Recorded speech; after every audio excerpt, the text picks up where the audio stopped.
Então agora nós vamos fazer a nossa aula de revisão. Vamos recuperar aí os principais assuntos, né, que nós trabalhamos para que você esteja assim bem preparado para resolver as questões das atividades. Não só isso, como também você se apropriar desses conteúdos, desses conhecimentos. Então vamos lá para a nossa aula.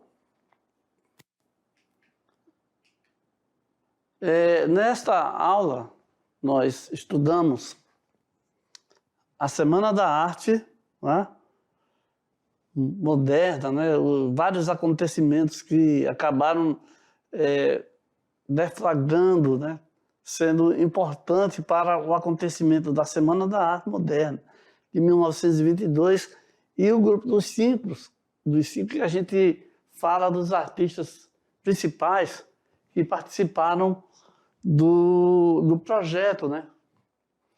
E participaram da formação, da formatação da Semana da Arte, ok? Da arte moderna, né? Claro que sim. Então aqui, a Semana da Arte Moderna, só para relembrar mesmo, foi um movimento cultural que aconteceu no estado de São Paulo, no ano de 1922. Né? Então foi um acontecimento que abalou as estruturas, vamos dizer assim, né? Um acontecimento que mexeu com a intelectualidade, com todas as pessoas que estavam assim no âmbito dos movimentos culturais e intelectuais do estado de São Paulo. E aconteceu no Teatro Municipal, né, entre os dias 11 e 18 de fevereiro de 1922. Já fez 100 anos, então. Ok? Então, também nós temos o seguinte: o Brasil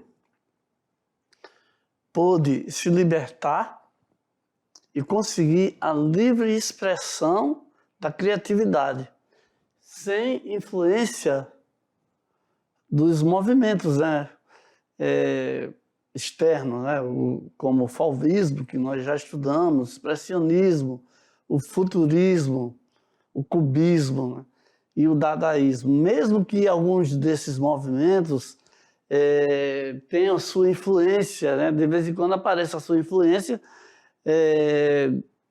em algumas obras, mas com certeza nossos artistas trataram de colocar, de imprimir a sua personalidade, a sua característica, a sua leitura brasileira das obras de arte. Ok?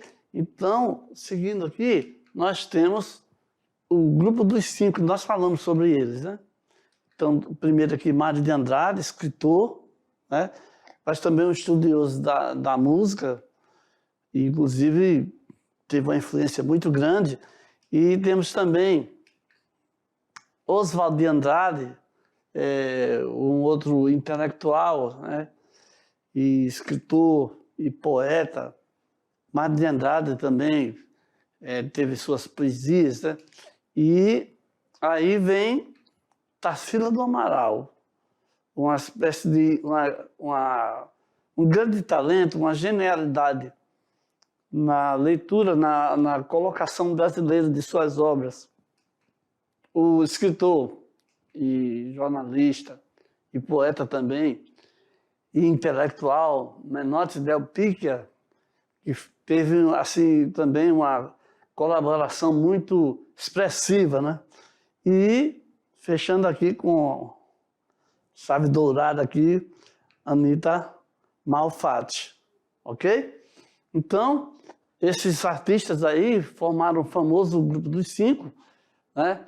E através deles, né, a influência que aconteceu nas artes e as controvérsias, né, as discussões que aconteceram por conta da influência desses artistas aí, né, da atitude deles perante a arte brasileira, né?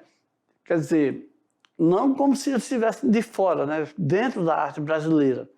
foi decisiva para o que aconteceu através da Semana de Arte Moderna do Brasil de 1922. Então agora nós vamos para as nossas atividades.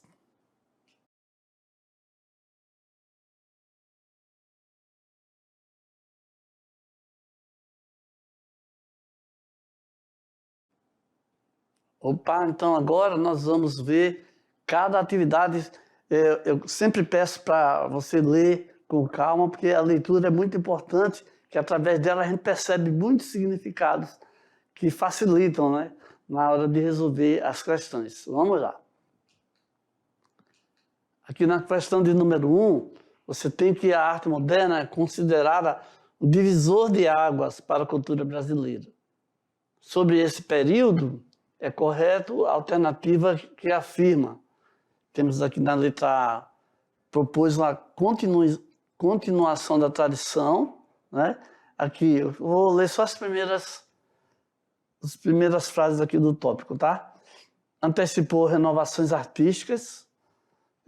Na letra C, né? Foi considerada como a primeira manifestação coletiva, pública. Letra D, uniu técnicas literárias de maneira inédita, né? E a Semana da Arte Moderna proporcionou a criação de uma nova linguagem, que muito lembrava aquela empregada no período barroco da nossa literatura. Então nós vamos aqui chegar à letra C, onde ela foi, que é a resposta correta, né? Ela foi considerada como a primeira manifestação coletiva pública na história cultural do nosso país, em favor de um espírito novo e moderno que contrariasse a arte tradicional de teor conservador, que predominava no Brasil. Então é uma espécie de revolução, né? Uma contestação das coisas que estavam acontecendo, a mesmice de até então. Na questão 2, nós temos, após estudar na Europa, fora do Brasil então, né? Anitta retornou ao Brasil com uma amostra de arte, né? de seus quadros, né? Que abalou a cultura nacional do início do século XX. Olha só que coisa interessante. Elogiada por seus mestres na Europa, quer dizer, lá fora as pessoas dando maior valor aos trabalhos dela. Anitta se considerava pronta para mostrar seu trabalho no Brasil, mas enfrentou as duras críticas de Monteiro Lobato, né, muito conceituado, com a intenção de criar uma arte que valorizasse a cultura brasileira. Anitta Malfatti e os outros modernistas, aí vem aqui, né? Buscaram libertar a arte brasileira das normas acadêmicas europeias, valorizando as cores, a originalidade e os temas nacionais. B aqui, defenderam a liberdade limitada de uso da cor, até então utilizada de forma irrestrita, afetando a criação artística nacional. Aqui na letra C nós temos, representava a ideia de que a arte deveria copiar fielmente a natureza, com a finalidade da prática educativa. Na letra D, mantiveram de forma fiel a realidade das figuras retratadas, defendendo uma liberdade artística ligada à tradição. E na letra E, nós temos que eles buscaram a liberdade na composição de suas figuras, mas respeitando os limites dos temas abordados. Então nós vemos aqui então que Anitta Malfatti e os outros modernistas buscaram libertar a arte brasileira das normas acadêmicas europeias e da Academia do Brasil também, né? Então como foi que eles fizeram isso? Valorizando as cores, a originalidade e os temas nacionais, ok? Então vamos aqui para a questão de número 3. Na questão de número 3, fala o seguinte, sobre os artistas brasileiros modernistas, a característica citada abaixo corresponde a qual artista modernista? Qual é essa característica? Vamos ver aqui para a gente ver qual é o artista que está dentro, está super ligado a ela.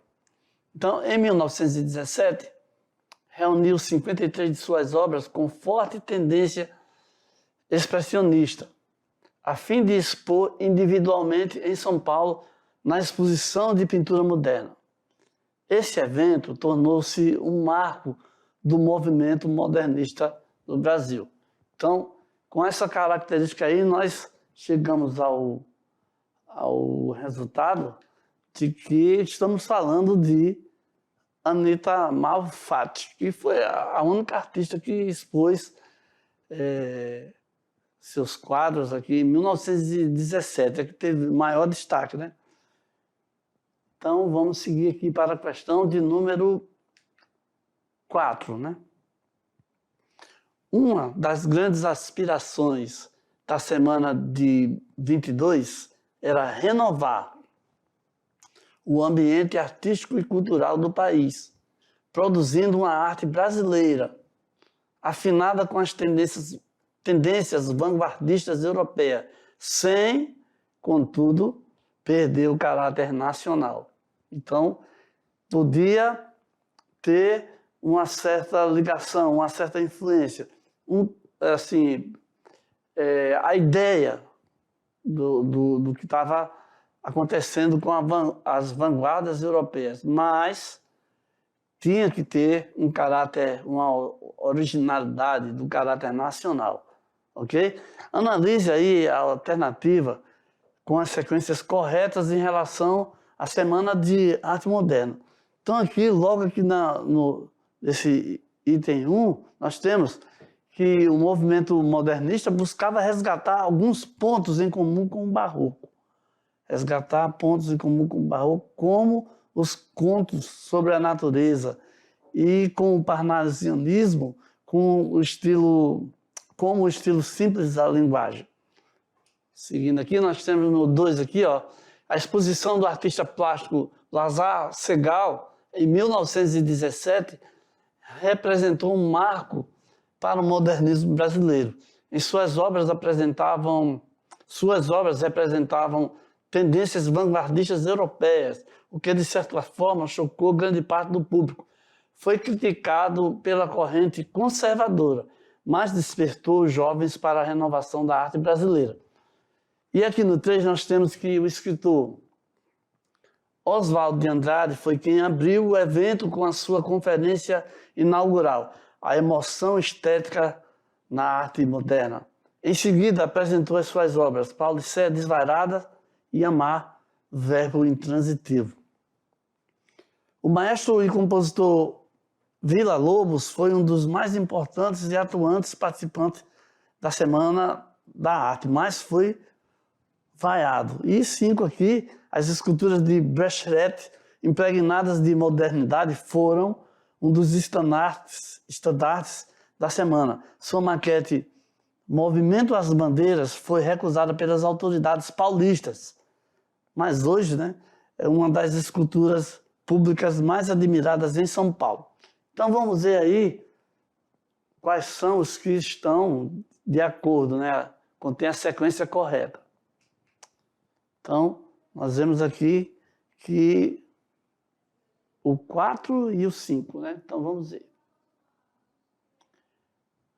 Vamos ver aqui, vamos voltar aqui só para a gente ver aqui o 4. Fala que Villa-Lobos foi um dos mais importantes atuantes da semana. Um deles, realmente foi. E aconteceu que ele foi vaiado numa das apresentações, porque o público não entendeu a música que ele estava apresentando, né? E, no caso, as esculturas de Brecht realmente foram recusadas pelas autoridades naquele momento, né? Depois, elas foram incorporadas, né? Foram colocadas no espaço público e hoje é uma das esculturas que são mais admiradas em São Paulo. São uma sequência de pessoas com cavalos, né? É muito interessante. Então, nós vimos aqui a questão de número 4, vamos então para a questão de número 5, né? Olha só, foi um escritor e dramaturgo brasileiro, são pistas, né? Que fundou em parceria o movimento antropófago, uma das personalidades mais polêmicas do modernismo, que propunha basicamente devorar a cultura e as técnicas importadas e provocar sua reelaboração com autonomia, transformando o produto importado em exportável. Essa citação aqui, essas dicas aqui, referem-se a qual desses artistas abaixo aí? Então, nós temos aí essas 4 pessoas, né? Cada um na sua arte, aí, e nós chegamos aqui à óbvia conclusão de que estamos falando de Oswald de Andrade. É porque foi ele que nós vimos na aula que fundou, em parceria com a Tarsila do Amaral, o movimento antropófago, né? Onde a proposta era devorar, era pegar a cultura e as técnicas e reelaborar com autonomia, né? Podendo tudo, transformando o produto importado em uma coisa brasileira exportável, né? Então, era essa a proposta do escritor intelectual, juntamente com a artista Tarsila do Amaral. Então, chegamos aqui à nossa questão de número 5, uma questão discursiva. Por falar em Tarsila, né, vamos ver aí. Sobre esta obra aqui, né, descreva os elementos do quadro e todos os detalhes que você possa lembrar, incluindo autoria, motivo para a sua criação e o significado do seu nome. Eu já soltei aqui algumas dicas aqui, né? Mas você vai falar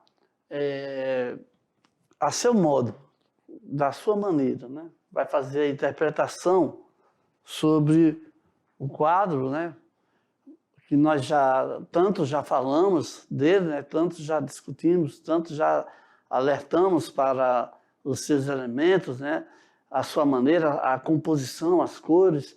Então você vai usar tudo isso aí na sua resposta, né? Não esquecendo de incluir o nome da autora ou do autor. Acho que agora não dá mais para enganar vocês, né? Então vocês vão relatar aí a sua experiência estética, né, ao olhar para esse quadro. Espero que seja uma experiência tão profunda quanto foi a de Oswald de Andrade. Então, vamos então aqui para a proposta de resposta, né? A sugestão de resposta. Você tem aqui que, em janeiro de 1928, Tarsila do Amaral queria dar um presente de aniversário ao seu marido, Oswald de Andrade. E aí ela pintou um quadro que não tinha nome, mas eles colocaram ficaram pensando, né? Ele amou o presente e aí chegaram à conclusão que devia se chamar Abapuru. Significa homem que come carne humana, antropófago. E a figura de Abapuru simbolizou o movimento que queria deglutir, engolir a cultura europeia e transformá-la em algo bem brasileiro, valorizando o nosso país, ok? Então, é uma sugestão de resposta. Você pode, com certeza, ter uma resposta semelhante a essa, diferente, e aí você vai fazer o seguinte, você vai colocar aí do seu modo, tá bom? Chegamos ao final da nossa aula. Tchau.